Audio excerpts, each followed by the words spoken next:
I'm talking with Kate Lord-Brennan MLC, who announced, well, it got public only recently, but you actually stood down from DoI a couple of weeks ago and it stayed secret. Yes.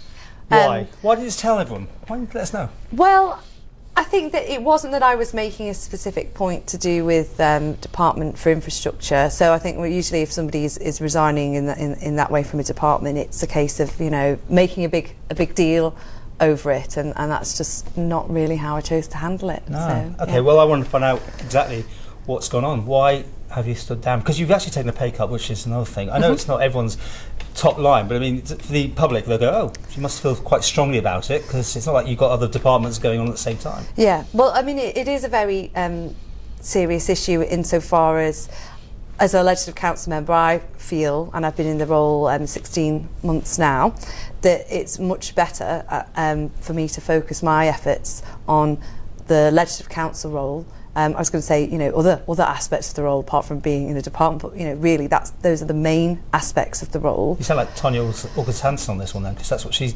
said basically. She wanted to focus on the detail of the job.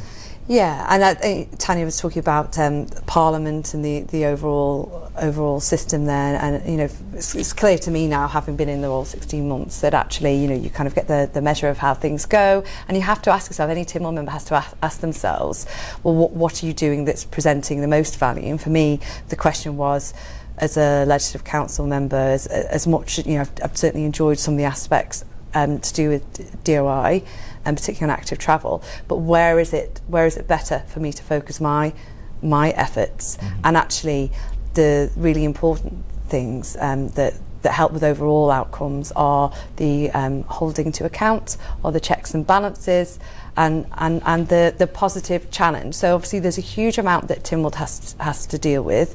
There's a huge amount that government is trying to do. So that's about where I'm going to focus my best efforts, and it's going to be with the Legislative Council. Okay, I'm hearing things. Let's go through it. There was friction. Let's try that one. There was friction between you and members in your department. Am I fishing here? Or no, there wasn't. There's been no falling out between me and any of the members in the department or the minister. No, not at all. You know, sort of feel that it's a. You know, I think in some ways he probably wishes that hadn't taken that decision. But I came in at a time when I was elected where it was felt that actually the role of the legislative council member in departments would be that of the critical friend, and that sounds, you know, that sounds good and that sounds positive. But for all of the efforts that you spend within a department, that's efforts and time, and that you're not spending elsewhere. And that could be with other aspects of whatever is happening in government, other departments, you know, to present a challenge. And or just look at the detail, you know, really get into the detail of something. And, you know, positive challenge creates better outcomes. And I think in some ways, if you're in a department, particularly if you have a delegation, take for example the Department for Infrastructure, huge department, a lot of stuff going on there. It's actually very difficult to have political oversight over everything that's going on in that department. And as a legislative member, I'm supposed to be there as a critical friend to provide scrutiny. But if there's so much going on, it's very difficult to do that. So you have to think, where else can I put my efforts? Frustration then with your job? No, I wouldn't put it like that. But I tell you what, I do think there is frustration over, and it does come up from time to time.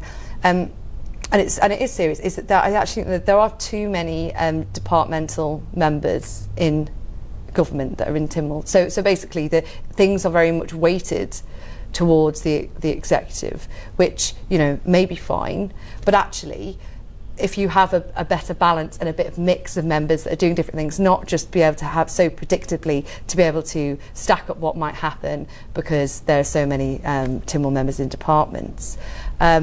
So I can see, having been in this role now for 16 months, I can see actually, yeah, you know, that does have an impact. It will change the way somebody might do things, whether they're in a department and which department that they are in, and that is my assessment of the departmental members. I'm just trying to dig down here somewhere.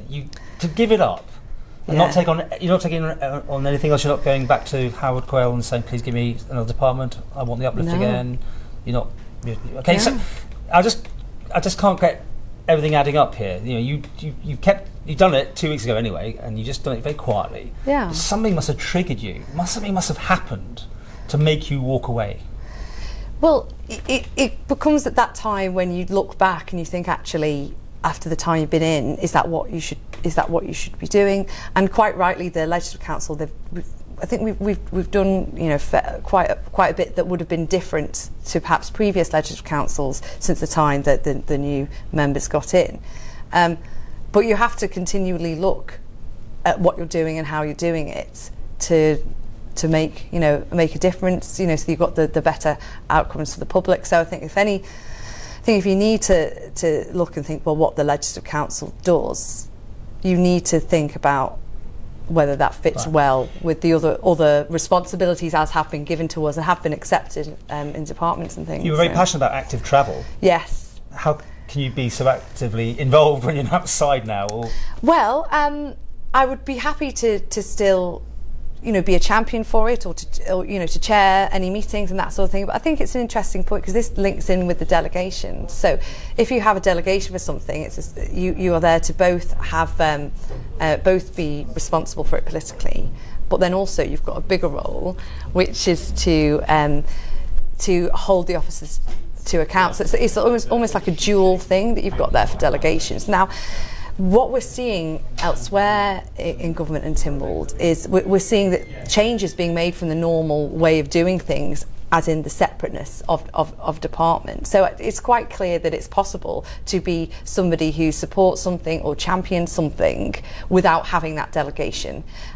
So yes, I still hope to push for that, and it's an emerging thing really. It's new for the island. It's cross-departmental. It's something that's going to need a bit of support and actually scrutiny to check that what Tynwald has decided is going to be delivered on. So that's how I kind of square that side of things.